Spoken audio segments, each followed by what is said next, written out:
Hey everyone, and welcome. You know how sometimes something can seem totally ordinary, like it's just kind of there, part of the landscape? Hmm. Well, today we're diving into a deep dive on something that is anything but ordinary, especially in Ireland. Oh, tell me more. We're talking about peat. Pete. Okay. And our guide for this journey is Conrad Riker's book, Peat and Ireland. Fascinating. A fascinating choice. And you're right.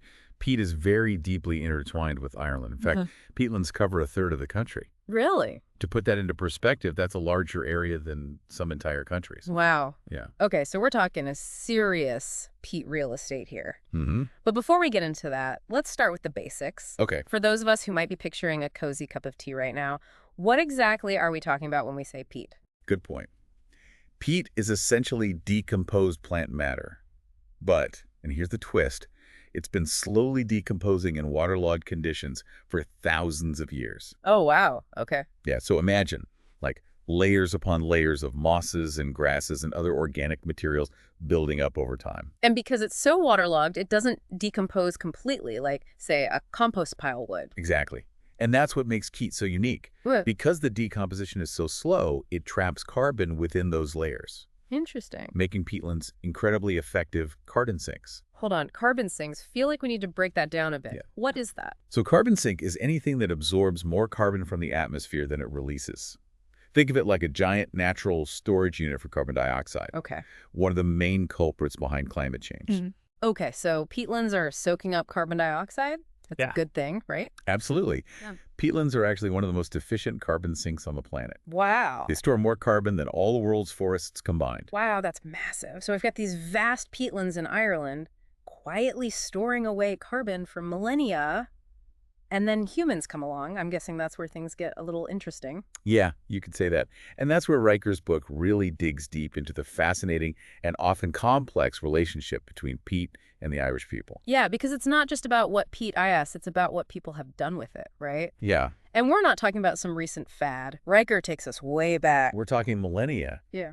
Since very early on, since the Neolithic period, the Irish have found ingenious ways to use peat. Riker talks about how they incorporated it into their homes, using it not just as fuel, Oh, okay. but also as a building material. Oh, really?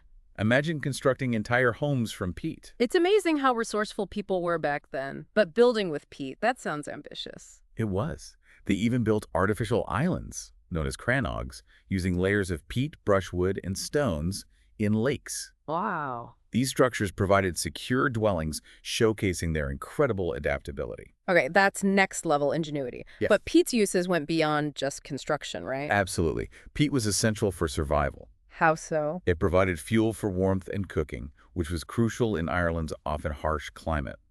And here's where it gets really interesting. Riker uncovers a forgotten chapter in Irish history, Okay. something he calls the peat famine. Why, famine. But we hear about the potato famine. What's the story with this peat famine?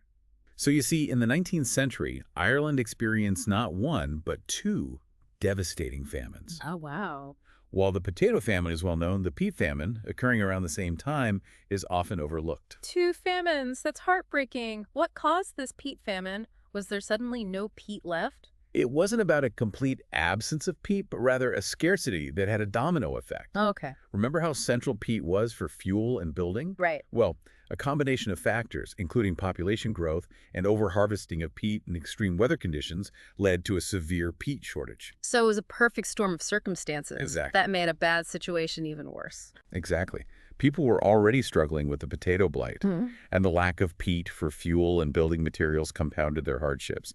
Families were left without adequate warmth, and many homes couldn't be repaired. Oh, wow.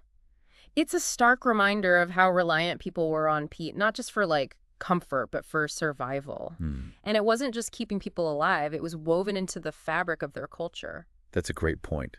Riker dives into the cultural significance of peat, and it's fascinating stuff. Because when something is so central to your life for so long, it's bound to seep into your stories, your beliefs, your art, right? Mm-hmm.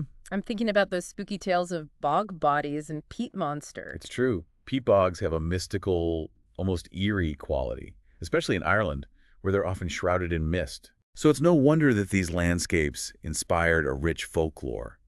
The myths and legends surrounding bogs and creatures like the peat monster reveal a deep respect, even a fear, associated with these places. Yeah. It's like those stories were a way to explain the unexplainable, to make sense of these vast, mysterious landscapes that played such a vital role in their lives. And speaking of expressing the human experience, what about Pete's influence on Irish art? Oh, it's there. From music to literature. Traditional Irish music, for example, features instruments like the bodhran drum, which is traditionally made using a goat skin stretched over a frame of, you guessed it, peat-smoked wood. Of course, it adds that distinct earthy sound, but it wasn't just music, right? Didn't Pete find its way into literature as well? Absolutely. The renowned Irish poet Seamus Heaney often used peat bogs as a metaphor in his work. Oh, interesting. Exploring themes of memory, loss, and the passage of time, his bog poems are a powerful example of how peat permeated Irish art and literature. And even today, you'll find elements of peat, whether it's the colors or the textures, inspiring modern Irish design. It's amazing to think about this one humble substance woven into the very fabric of Irish life for centuries upon centuries. Talk about a legacy. It really makes you realize that a single resource can shape a nation's identity. But of course, there's a flip side. We can't talk about peat without addressing the environmental elephant in the bog, especially in our modern world. That flip side has been looming in the back of my mind this whole time. Peat has been this incredible resource for Ireland, but we're also living in a time when we're like hyper aware of our environmental impact. How does that all balance out? That's the million-dollar question, isn't it? And Riker doesn't shy away from the tough stuff.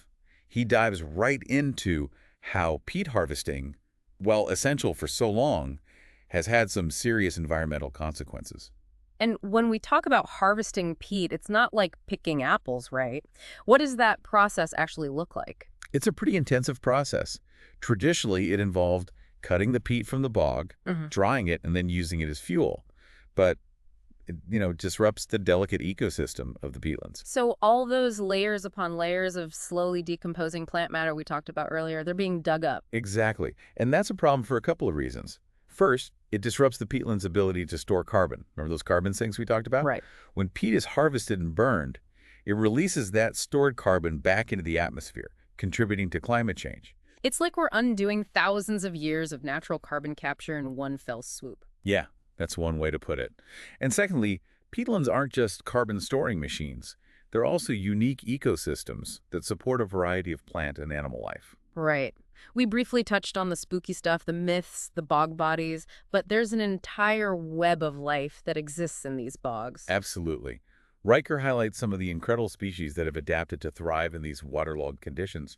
Things like sphagnum moss, which is crucial for peat formation, and rare birds, like the short-eared owl. So peat harvesting isn't just an environmental concern in terms of carbon emissions, it's also a threat to biodiversity. Precisely. And that's why there's a growing movement to protect and restore peatlands in Ireland and around the world. Because once these ecosystems are gone, they're gone, right? You can't just recreate a peat bog overnight. Exactly. It takes thousands of years for peatlands to form naturally, so there's a real sense of urgency to conserve the peatlands we have left. So where does that leave Ireland?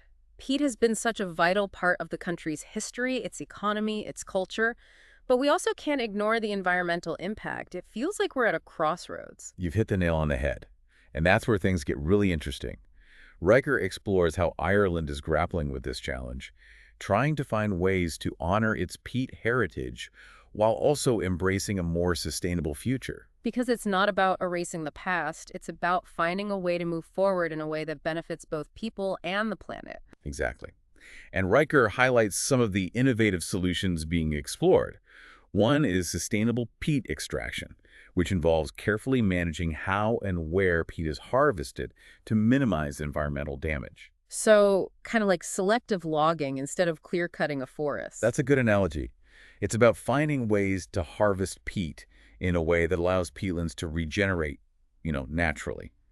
However, there are limitations to this approach. Remember, peat takes centuries to form, so even sustainable harvesting needs to be carefully considered. It's a delicate balance, but it sounds like sustainable harvesting is just one piece of the puzzle. What other solutions are on the table? Well, there's a lot of buzz around peat's potential role in a renewable energy future. Wait, really? I thought we were talking about phasing out fossil fuels, not finding new ways to burn them. It's not that simple. Peat itself might not be the ultimate solution, but it could play a role as a bridge fuel. A bridge fuel. Okay, now I'm really lost. A bridge fuel is a source of energy that helps us transition from fossil fuels to more sustainable options. Okay, so in this case, peat would be the bridge between, say, coal-fired power plants and something like wind or solar power. Exactly. It could help to fill the gaps as we ramp up our use of renewable energy sources. Plus, there's research being done on using peat in new ways, like for energy storage, which is a critical aspect of a renewable energy grid. So instead of burning peat for energy, we could potentially use it to store energy generated from renewable sources. Precisely. And because peatlands have a natural ability to store carbon, some experts believe they could be incorporated into carbon capture and storage technologies, further mitigating our impact on the climate. Wow, so peatlands could go from being part of the problem to being part of the solution. That's pretty amazing. But what about all the peat that's already been harvested? Is there any way to undo that damage? There is. Peatland restoration is a growing field, and it involves re-wetting drained bogs and encouraging the growth of sphagnum moss and other peat-forming plants.